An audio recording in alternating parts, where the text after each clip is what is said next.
Thank you all so much. And I saw in the chat that Povey's talk is a hard act to follow, and I 100% agree. That was so inspiring. So thank you for starting off with that.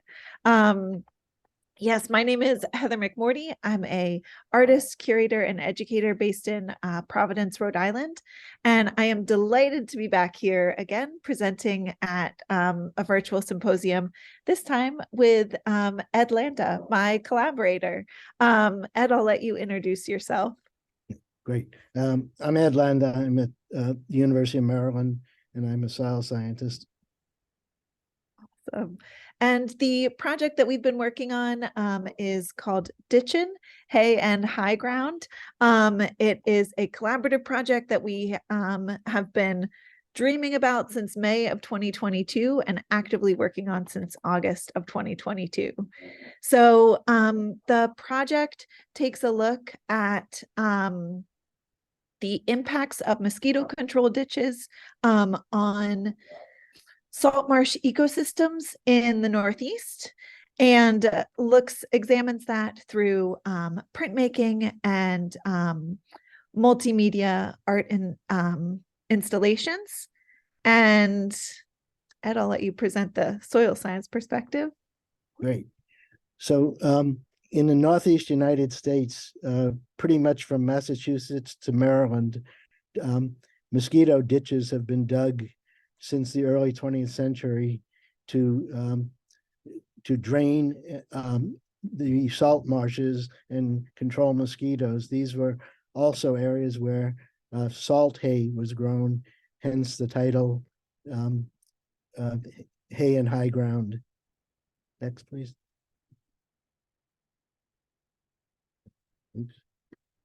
Sorry, Heather, are you going to control it or okay. Great. So just ditching and drainage are practices traditional to agriculture. We have irrigation ditches, which bring water in. Agricultural drainage typically refers to taking water away from a field, making it less wet and more adaptable for crop growth.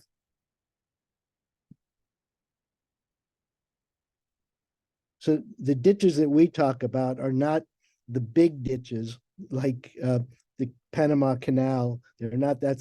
They are very shallow, almost like surgical incisions in the surface of the earth. The initial ditching was done with hand tools. It later transformed to tractors and excavators, such as this incredible tractor here from the 1930s. And the goal, again, was to remove surface water and thereby get rid of mosquito breeding areas. So from a printmaking perspective, I was not at all familiar with mosquito ditching and mosquito ditching practices. It was something that I knew of vaguely from my work with salt marshes starting in 2019.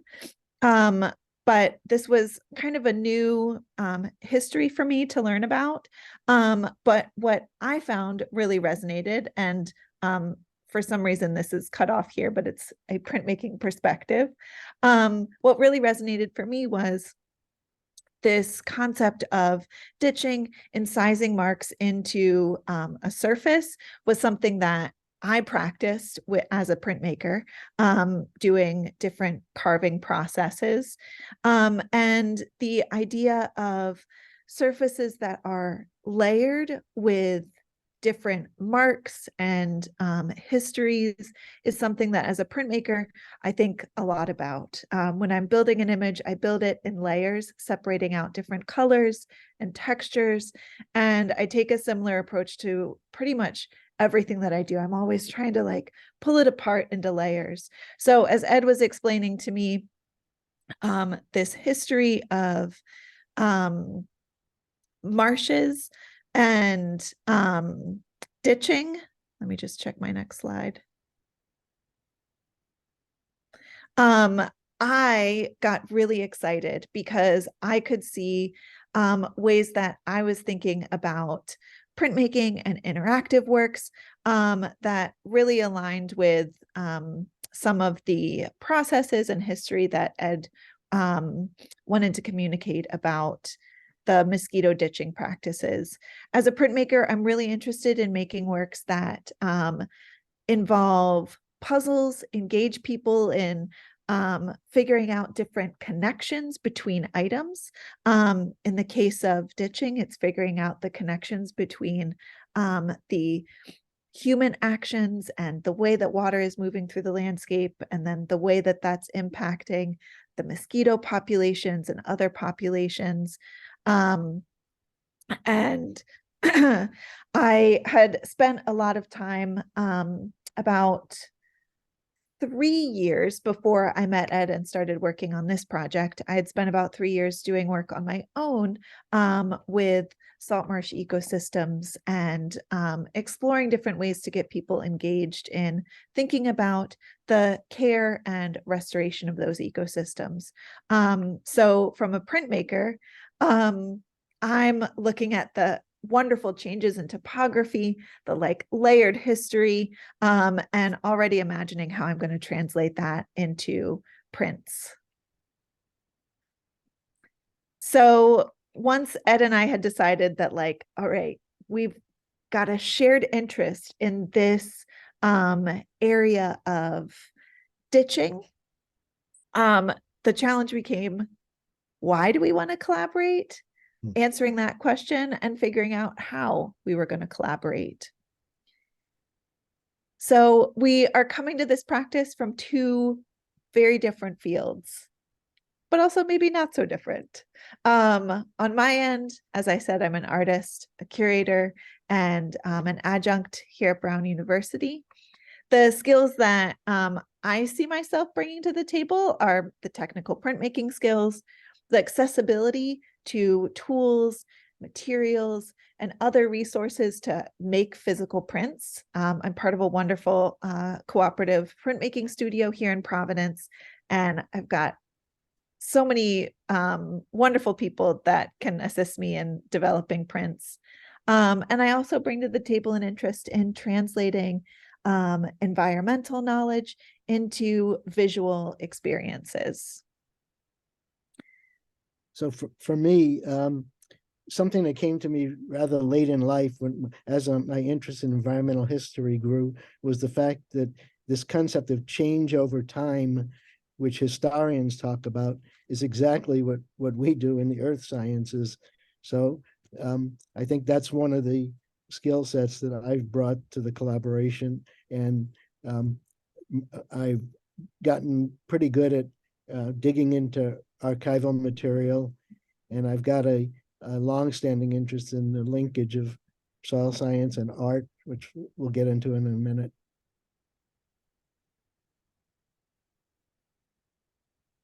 So let me just tell you a little bit about my work in soil science. So I spent most of my career at the U.S. Geological Survey, and my work was focused on radioactive waste and nuclear and contamination from nuclear activities.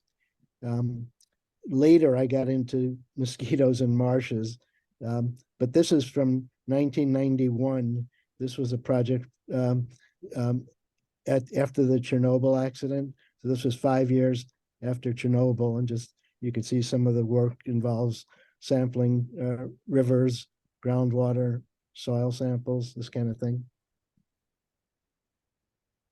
Oops. So in terms of art, I've been doing art since the 90s also, but in 2006, my colleague Christian Feller from France and I sat in the lobby of the convention center in Philadelphia at the World Congress of Soil Science, and we came up with the idea for this book, Soil and Culture. So we were the editors, and my chapter was on film, because I have a deep and abiding interest in movies. I just love them.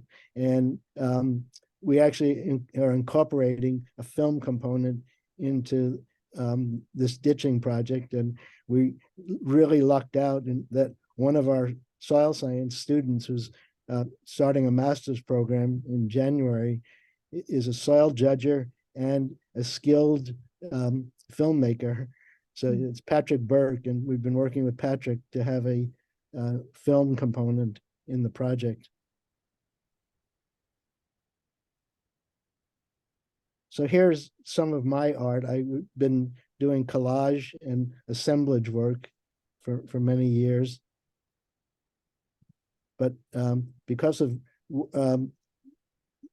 meeting Heather, I got interested in printmaking. So this was in 2022 at Touchstone Crafts in Pennsylvania. I took some of the ditching images and transferred them onto fused glass. So that's what these are, several of the ditching patterns on glass.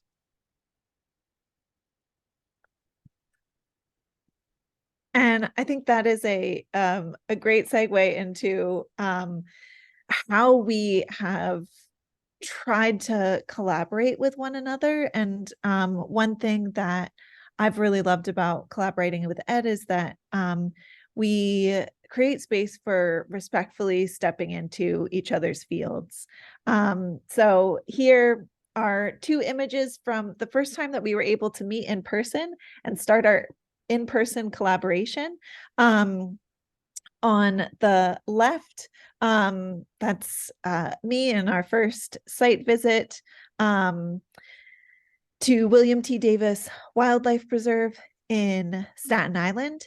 And on the right, I roped in Ed into making cyanotypes with me at Swale House on Governor's Island. This was all during a mini USI residency at Swale House, which was, we were there for just 3 days, but it was the most generative 3 days of that entire year, I think, at least for me. So this was my next venture into printmaking. This is when I was totally into the collaboration with Heather, and this was in the summer of this year. It was a wonderful 2-week intensive printmaking workshop taught by both printmakers from Howard Community College and the University of Maryland. Jessica Gatlin at Maryland was the visiting artist, and Fahima Vahat at Howard County, two internationally known printmakers. So it was just incredible. So in the upper left corner, I got to, I love this phrase, walk the walk and talk the talk, because I got to use terms like getting my slab ready, which you just like to walk around and say that, and you feel like you're an artist. And by the end of 2 weeks, I did indeed feel like I was an artist. So these were some of the steps: the carving of linoleum block, pulling a print off the press, making a T-shirt with the final image. So just to tell you, the assignment here was to design a image based on a playing card you were handed. Mine was the King of Hearts. So I decided who is the real King of England? James Bond, of course. So I made a James Bond themed image. And I wanted to have 007 in the image, but in printmaking, you have to learn how to reverse images, which was painful for me to having learned this. So I finally figured out I could do it on my phone. I can flip the images because I had too many bad experiences in having them print in reverse.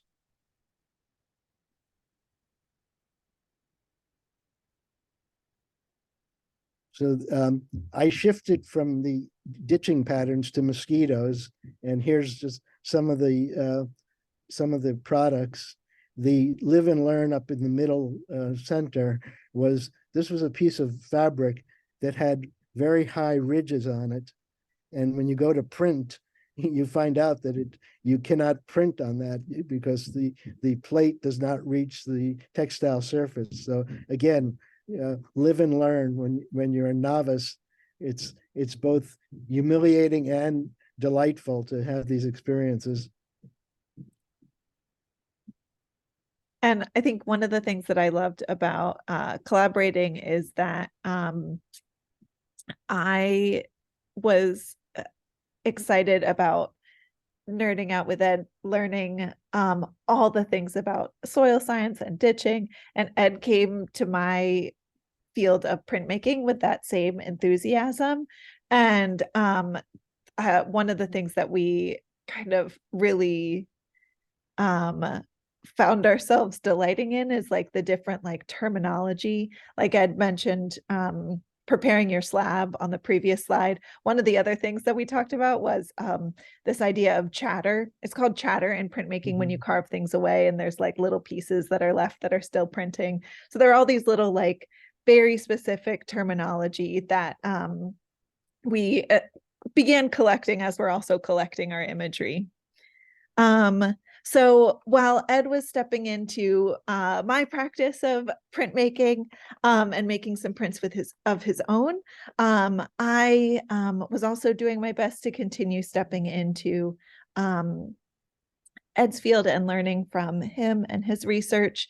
These are some images from site visits that I had done previously, but it is something that I have been really grateful for as an artist, is to be able to learn from and shadow researchers in the field, just kind of literally following in their footsteps, and learning from the way that they're interacting with the soil and the plants and the creatures, and expanding my knowledge and the skill set that I bring to my practice as an artist.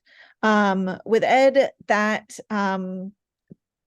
it was really exciting to, one, select our site where we were going to work from, and two, to spend time in that site, and especially to be able to ask questions of Ed, like, wow, this smell is particularly strong here. What's happening?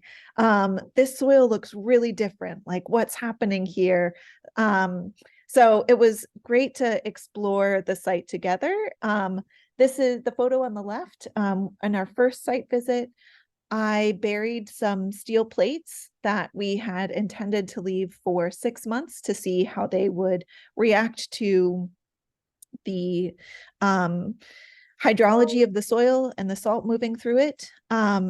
So I was doing my own little art experiment while Ed was making notes about some of the soil properties. And on the right-hand side, Ed shared with me so many of these ditching maps, which I was really attracted to just visually, not even for the function of them, and spent a lot of time on our second visit tracing from my computer these ditching maps onto other sheets of paper for us to do some little tests with in the field. The other, not necessarily challenge, but I guess it is a challenge in any collaboration. Figuring out how to communicate is always a challenge. For Ed and I, it was further complicated because we're many states away from one another. And it became a really beautiful way for us to share ideas and imagery across our different platforms. Ed's mode of collecting information is through these incredible stacks of paper. I tried to do my best to find a good example of it. I feel like this doesn't even do it justice to how everything is organized. And it was like, we've met now, I think 4 times in person, and it's always like a highlight of like, okay, what is Ed going to bring? You never know what you'll find. On our last visit, I think it was images of mosquito net fashion from Gucci. Yes. Was that what it was, Ed? Yes. Yeah. So that material that Ed is collecting also have a similar practice of collecting materials digitally.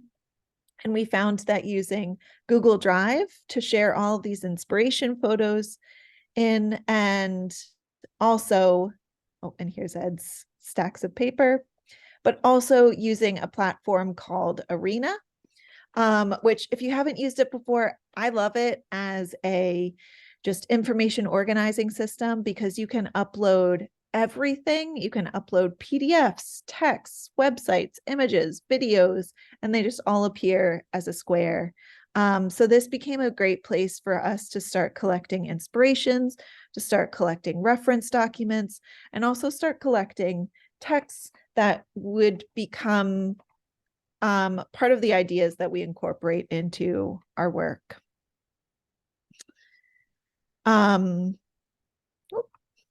So the last thing to navigate in our collaboration was finding a geographic meeting place. As you can see from this slide, Ed is based down in Baltimore and I'm based up in Providence. It's not really convenient for meeting in person and collaborating on physical work, but thankfully, because of the opportunity to do a mini residency at Swale House on Governor's Island, we discovered Staten Island as the perfect place for our collaborative research on mosquito ditching, which Ed can speak to in depth. Okay, so one reason Staten Island is the ideal for New York City is by far the highest percent wetlands, freshwater and saltwater marshes. Oops. Sorry. So this is the site we landed on. We looked at several sites before we hit this one. As soon as we got it, we each looked at each other and says, this is the place. So this is the William T. Davis Wildlife Refuge. It's the oldest urban wildlife refuge in the country. And one of the very interesting things is when you look at this site on Google Maps, you can see the ditching pattern. I mean, it's really remarkable. It's much easier to see it on Google Maps than to see it in the field because some of these ditches have been overgrown. Some of the material in Google Maps seems to be, and I have to put a caveat on that, but seems to be derived from historical maps when these ditches may have been more apparent. So we're exploring that, but Google Maps is one of the tools that we'll definitely be folding into our final project.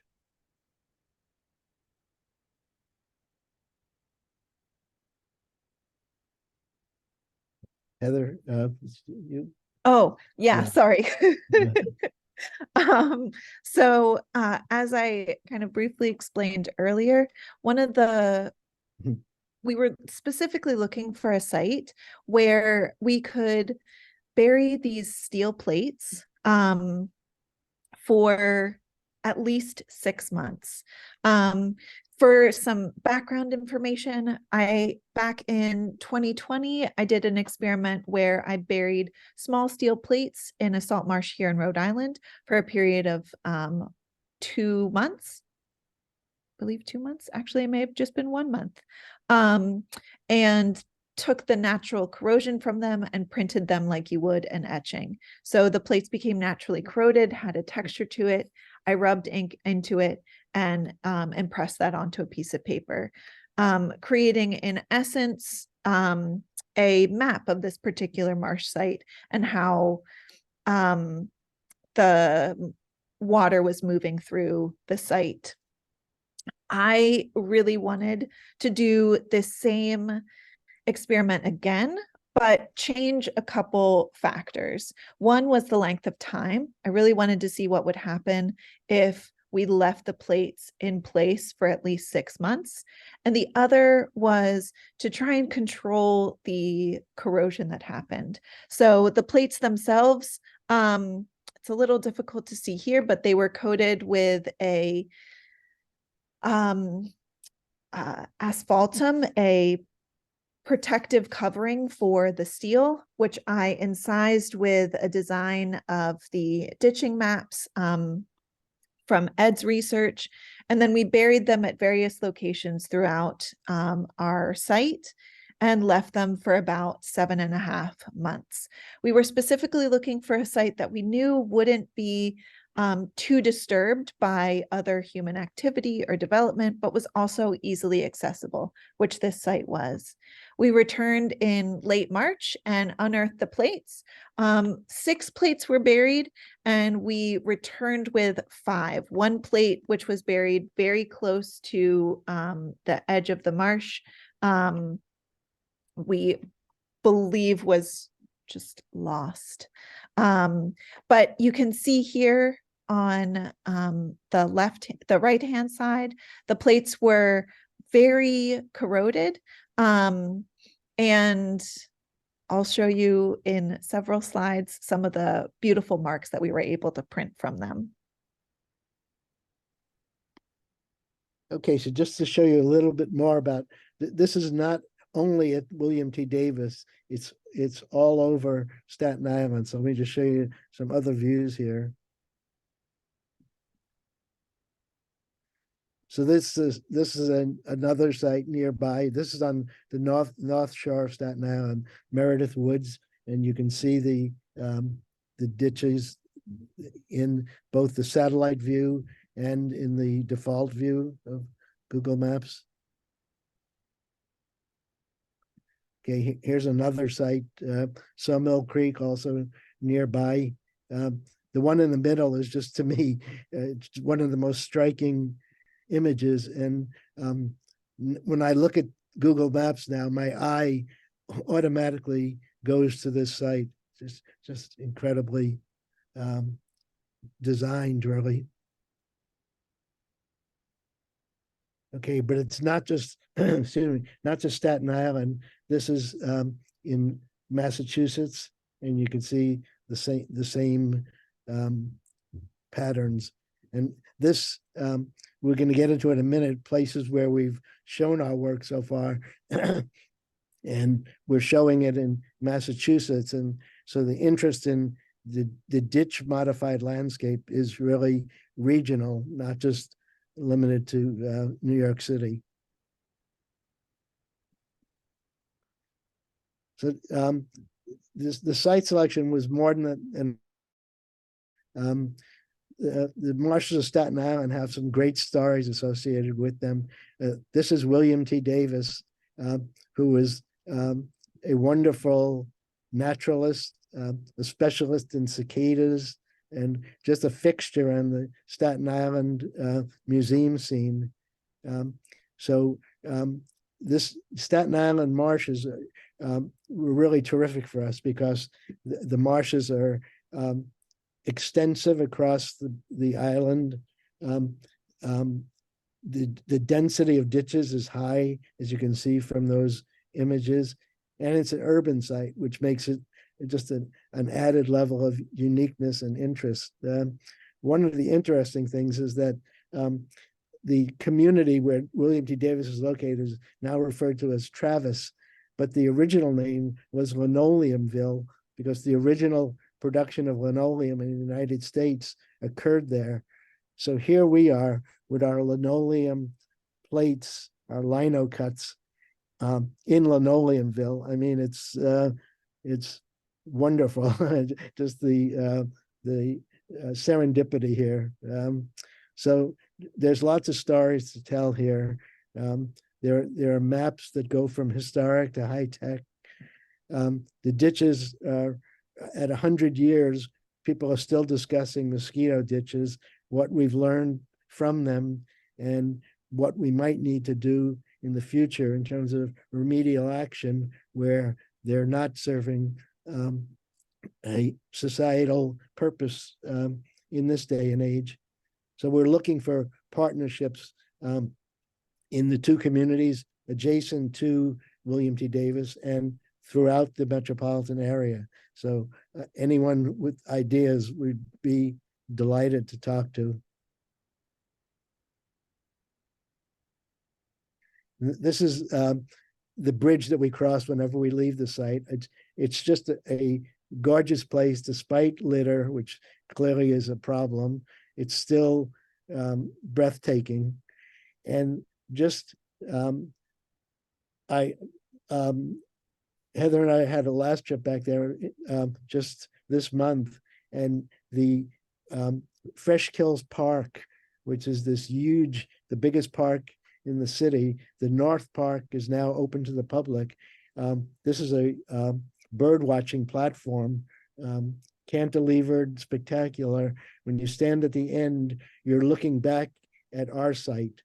So the public now has tremendous access to this spot. And I have no doubt that this, the William T. Davis border with Fresh Kills is going to be the showcase point for Fresh Kills Park in the future.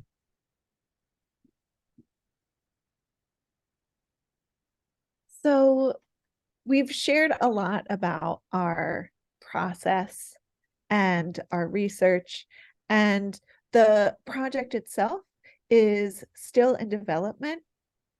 But I wanted to be able to share with you all a few things that we have created, and as Ed mentioned, that we have started sharing. So first of all, the plates that we left and etched, naturally etched for 7.5 months have been printed now. On the right-hand side, you can see 2 examples of the impressions that were taken from those plates. On the middle plate, you can see some of the ditching marks that are still present. They were actually naturally corroded through those incised lines that I made in the protective coating on the plate. In other areas, the protective coating over time just got completely eaten through. So there are a total of 6 prints in this series, which we are thrilled to be able to have and start sharing with people. We also created a total of 10 cyanotypes while in residence at the at Swale House during our mini residency. These cyanotypes were made through a combination of the ditching maps at various scales, found materials that we collected from the site, especially corroded metal materials you can see on the table here, and also some plant specimens. I'm thrilled to say that we've been able to have the opportunity to share these prints in 2 different exhibitions this year. They were at Touchstone Gallery in August of this year, which is down in DC. And right now we have one of our prints up at the Cambridge Art Association through January 3rd. So if you find yourself in Cambridge, Massachusetts, or anywhere near Boston, I recommend checking out the exhibition. I've also incorporated some of the textiles that we made. You can see some of the cyanotypes in here into a series of quilts that I made earlier this year. The quilts is it's a series of quilts. There are 7 of them all together, varying in sizes, and many of them have multiple quilted parts that snap together. The goal of these quilts was to explore the ways in which salt marshes are a actively changing and dynamic ecosystem. So each of the textiles in this quilt series were hand printed and designed by me, and reference different aspects of marsh ecosystems: the soils, the plant life, the animals, the water systems, and in some cases, even the human imprint, as through the ditching maps.